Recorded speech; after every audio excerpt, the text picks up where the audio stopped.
I'm just going to start by making the point that that Trotsky wrote brilliantly on art and literature throughout his life, and I really want to recommend some of the articles that he's written, some of the appreciations and essays he wrote about particular artists, mainly writers, from Jack London to Tolstoy, from Gorky to Mayakovsky and Celine and a whole range of others.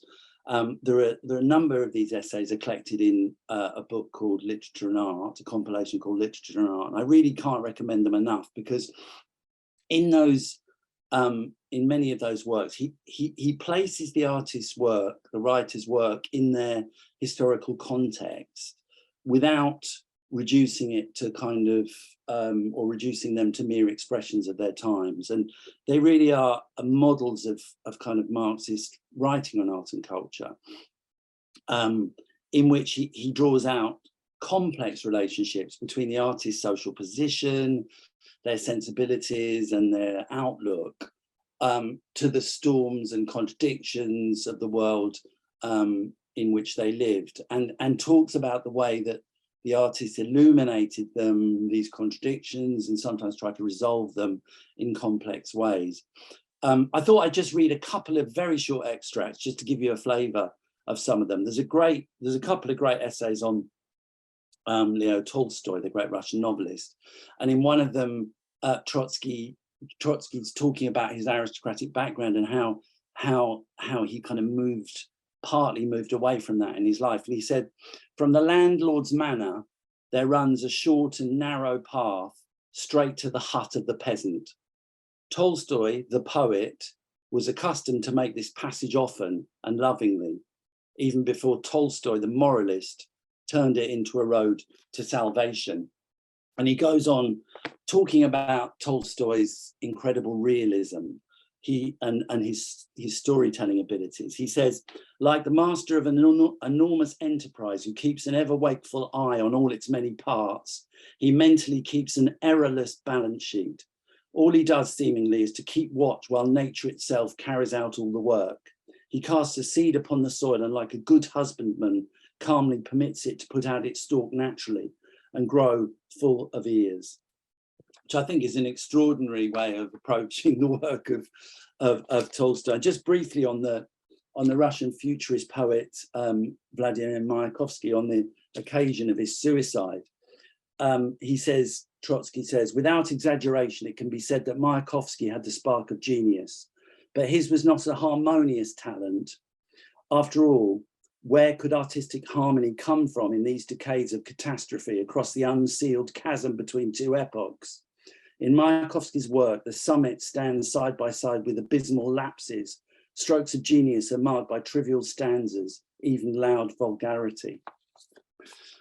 So yeah, I mean, a really kind of complex and sensitive way of locating artists in their lived reality, but at the same time trying to understand how they responded in an active way, and they had some form of agency.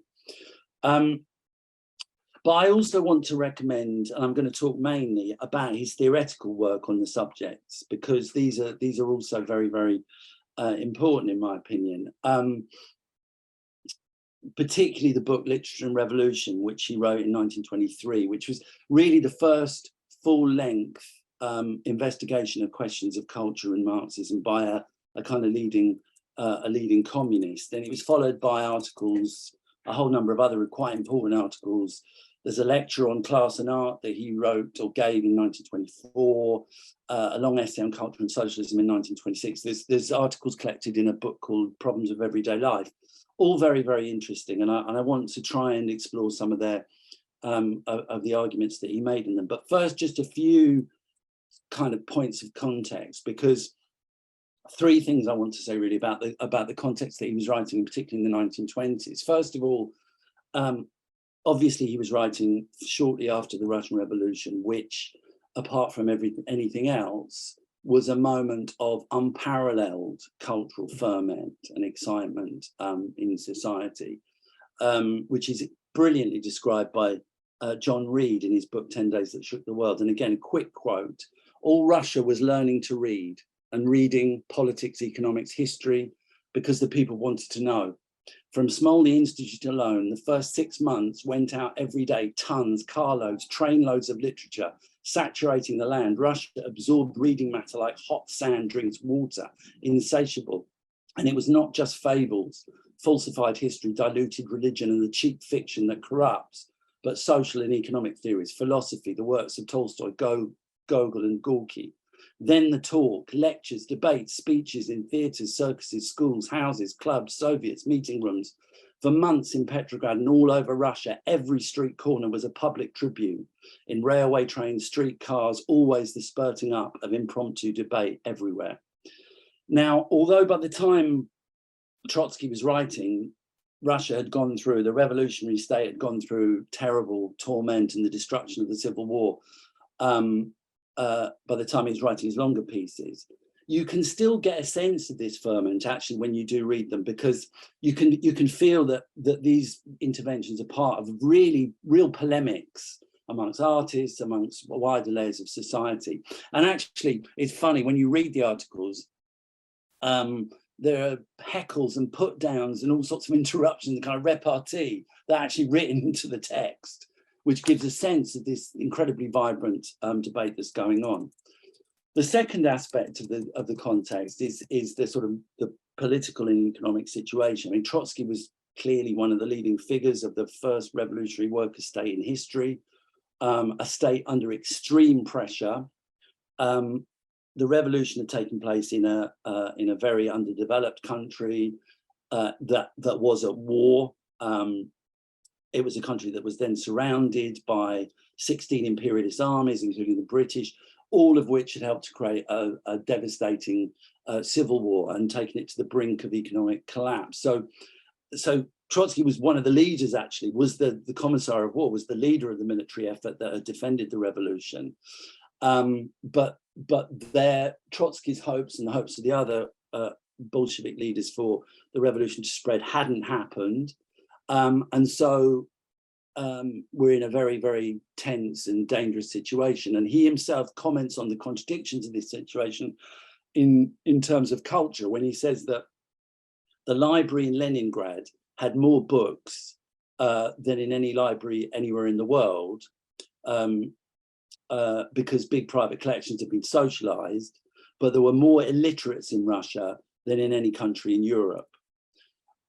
So, you get a sense of an embattled country trying to move forward with a revolution which is under attack. The third part of the context, which I think is important to bear in mind when you're reading these things, is the growing threat of bureaucratization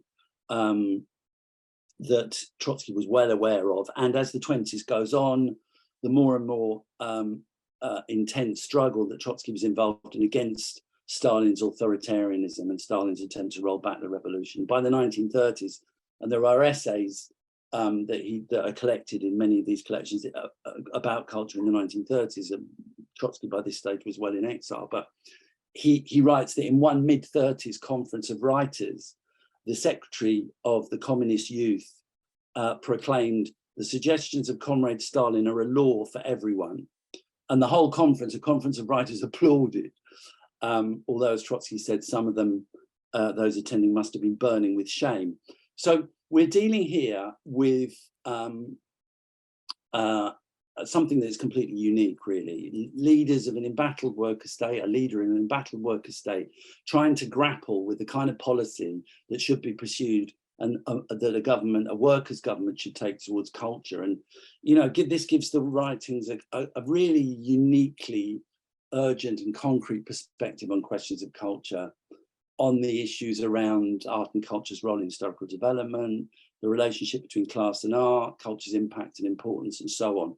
And to me, it's a tragedy. They were very widely read at the time when they were first published, these writings. It's an absolute tragedy that even on the left, these writings on art and culture are largely ignored now. And I think that's a big mistake, because from those kind of revolutionary heights, you can see a very long way. And so I want to go on to just talk about some of the key arguments he puts in the Literature and Revolution and some of the other essays I mentioned. And his starting point, Trotsky's starting point, is very, very different from that of mainstream bourgeois criticism and art theory and so forth, because he explicitly starts by arguing that art is not the free play of feelings, it's not the expression of subjectivity or identity fundamentally, nor is it, as he says, an attempt or a method of trying to inspire particular moods.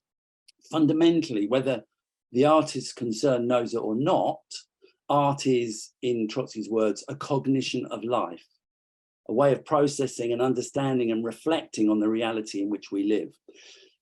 In that sense, science and art have the same subject, life, the reality around us.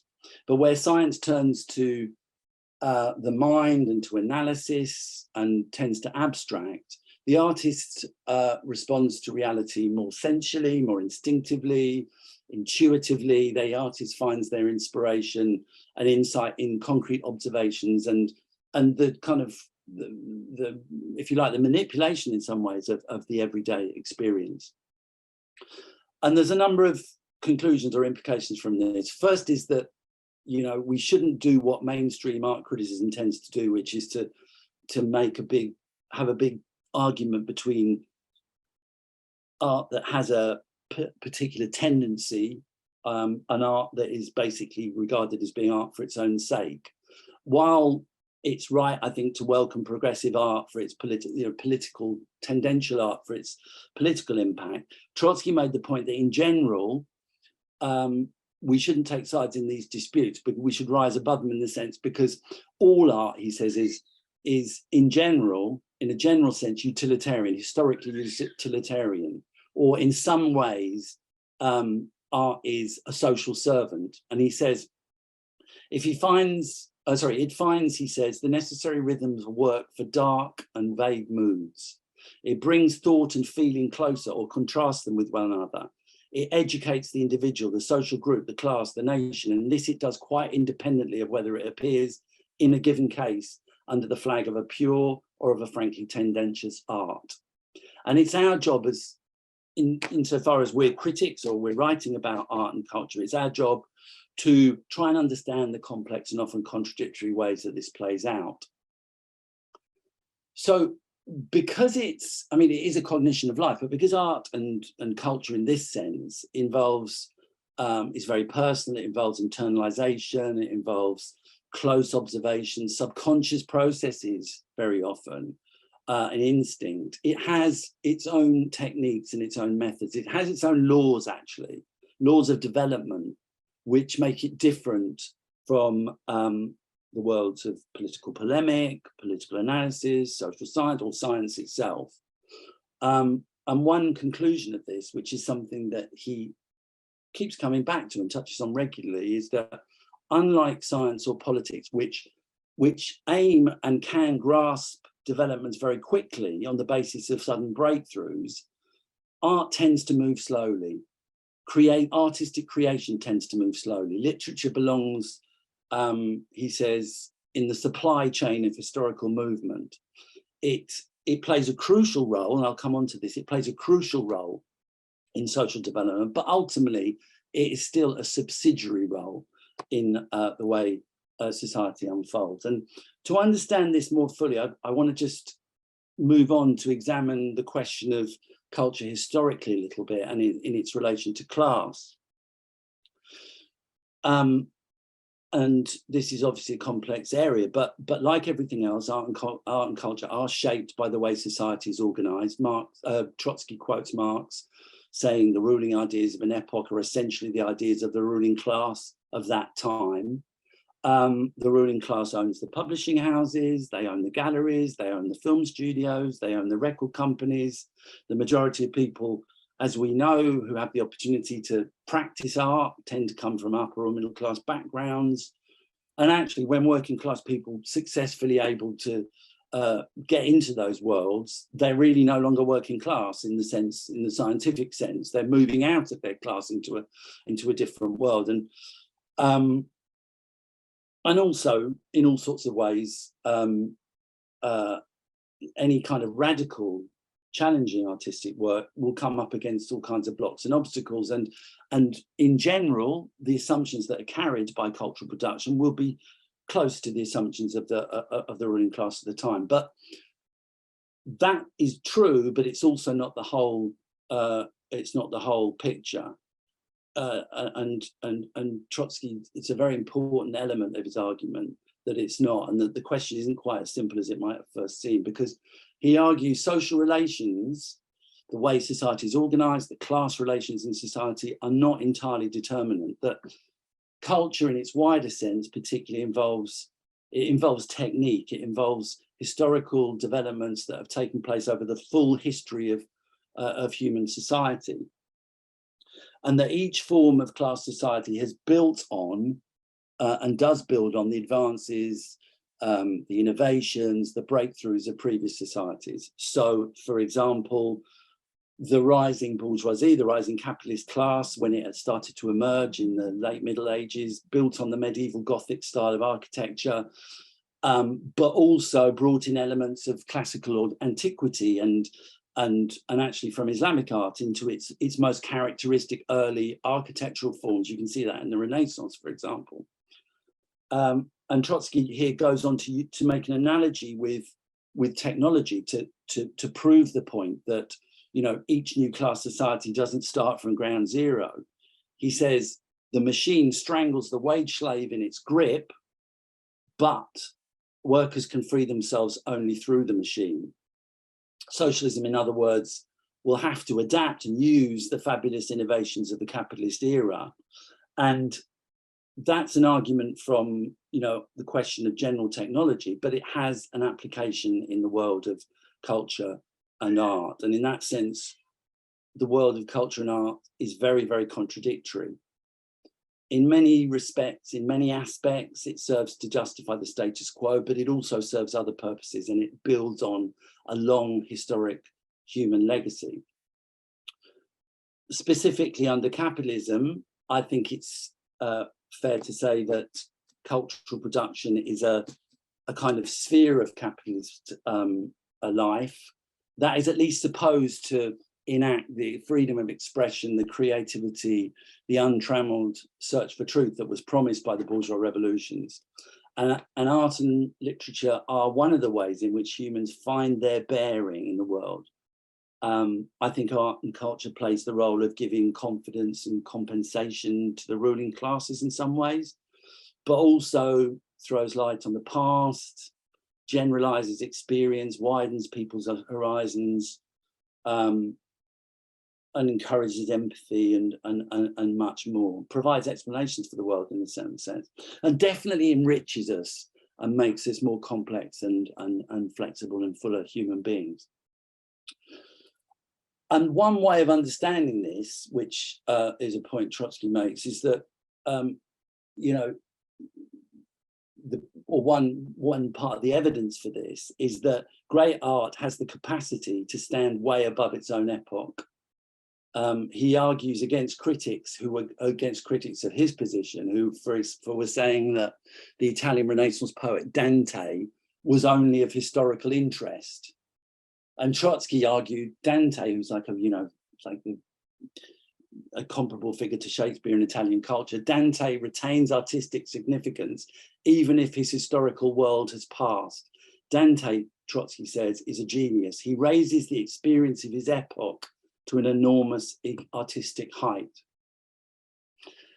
So, for all these reasons, Trotsky argues that the mastery of the art of the past is a kind of necessary precondition, not only for the creation of new art, but also for the building of a new society.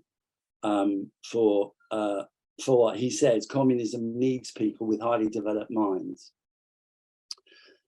So, this is not clearly to say that we should absorb culture, existing culture, uncritically. There's, you know, the work that he does is very critical. It's very much absorbing the strengths and criticizing the weaknesses of some of the art that he talks about. And, you know, there's no question that while in the period after the bourgeois revolutions, there was a good deal of great art that embodied the revolutionary spirit of those times, it's also true to say that And you know, clearly there are a whole range of artists, famously for Marx, Balzac and Heinrich Heine. There are a whole number of artists who weren't necessarily politically progressive. Heine was, but Balzac wasn't, who actually developed in their art fantastic critiques of capitalism. And Trotsky says in his eulogy to Tolstoy that one of the things he says is that although Tolstoy was far from being a revolutionary, liberalism doesn't answer Tolstoy's questions. Liberalism cannot absorb Tolstoy. And this is the thing. We have to be able to understand the contradictory nature of culture under capitalism, and it remains contradictory, despite the fact that you perhaps could argue that the great period of bourgeois culture in the first half of the 19th century has, you know, we've moved on from that in all sorts of ways, and culture has become more embedded in a more reactionary ruling class, that it's become more commodified. Nevertheless, artistic and cultural production remains contradictory. Think about the way in which great sort of social shocks and rebellions create dissonance in the cultural world, are reflected and taken up in the cultural world. The great upheavals of 1968 is an obvious example, which combined with the sort of development of a youth market generated all sorts of experiments and innovations and a very, very penetrative art. I think today neoliberalism has massively reprivatized art and further commodified culture, but it hasn't closed it down to innovation or challenging work. If you think about it, you know, we all have our favorites, and no doubt there'll be all sorts of contention about this, but you know, the Love Island aesthetic dominates a lot of our schedules on TV and on various platforms, but every now and again we get something like Sherwood or something like Steve McQueen's Small Acts, which pops up and actually gets, in both cases, massive audiences. So the contradictions remain. So I just want to spend my remaining few minutes just drawing out some of Trotsky's conclusions from his overall approach. And remember, this is a man who is, you know, got a leading role in a worker state that is under massive control. So these are very, very important. These are practical questions for socialists at the time. And one of his conclusions is, and one of the things that Bolshevik leadership was very, very strong on until Stalin closed it down, was that socialist policy towards art and culture should be within the parameters of support, general support for the revolution, should be extremely liberal and non-directive. In Class and Art, the lecture, he makes a spirited defense of the people he calls fellow travelers, who were kind of bourgeois literary figures, sympathetic to the revolution, but you know, not part of the movement or the party. And he argues very much against people who are pushing for a very pure proletarian culture. And he says, you know, that he argues against them, but he also says, and there was an organization actually called Prolet Cult that was putting forward this idea of working class culture, and that there should be a kind of program of working class culture. And he argues against that, and the other Bolshevik leaders do by and large, but he also reminds them that although the party disagrees with their view, they have the guaranteed right to publish their magazines. So essentially a very libertarian view, and a view that, you know, that the state shouldn't intervene in these questions particularly, but should encourage the widest possible experiment, freedom of speech within the parameters of support for the revolution. And then the second point is that the second point in conclusion is, although the whole kind of project and the whole argument and everything that he stood for was about encouraging the dissemination and the take-up of culture amongst the widest possible layers of working people, and working people's participation in culture and creation and so forth, as writers, as critics, as painters, whatever. It also means, for Trotsky, this analysis, that there can actually be no such thing as working class culture, that the whole notion that Prolet Cult was putting forward was wrong. Not that there can't be artists from the working class, or even working class people who still are working class but write or whatever, and that they can do very great work, but that there cannot be something called a working class culture, partly because the working class has historically been so, working class people in general are so excluded from cultural production and so on, and partly because by the time the revolution is successful, by the time working people have actually managed to fully take over society and assimilated the high points of culture up to now, they will be busy creating a society which abolishes class altogether. So in that sense, to talk about a working class culture in the, in the specific and scientific way is actually kind of illogical. And there's a huge amount to talk about here. So this is really just about, in many ways, it's about starting a discussion. But I'll just conclude by saying that that I think really there are two absolutely central propositions that that Trotsky's putting in these works, which appear superficially, unless you're sort of thinking dialectically, which appear to be in tension. The first is that there can be no fully socialist society without the assimilation of the high points of bourgeois, in fact, of the high points of all historic human culture, that you simply cannot have human liberation without the working people, having absorbed at least a good deal of that cultural heritage. That's the first proposition. The second is that this process cannot take place behind the backs of the working class. While workers are, in general, largely exhausted by exploitation or absorbed in the struggle against it, to be honest, this process cannot achieve its full fruition. And I can't remember if he puts this in, but I'm going to put it in anyway. Marx famously wrote, it's on his gravestone, in fact, that philosophers have interpreted the world. The point is to change it. His point was not to disrespect philosophy. In fact, he had the greatest respect for philosophy.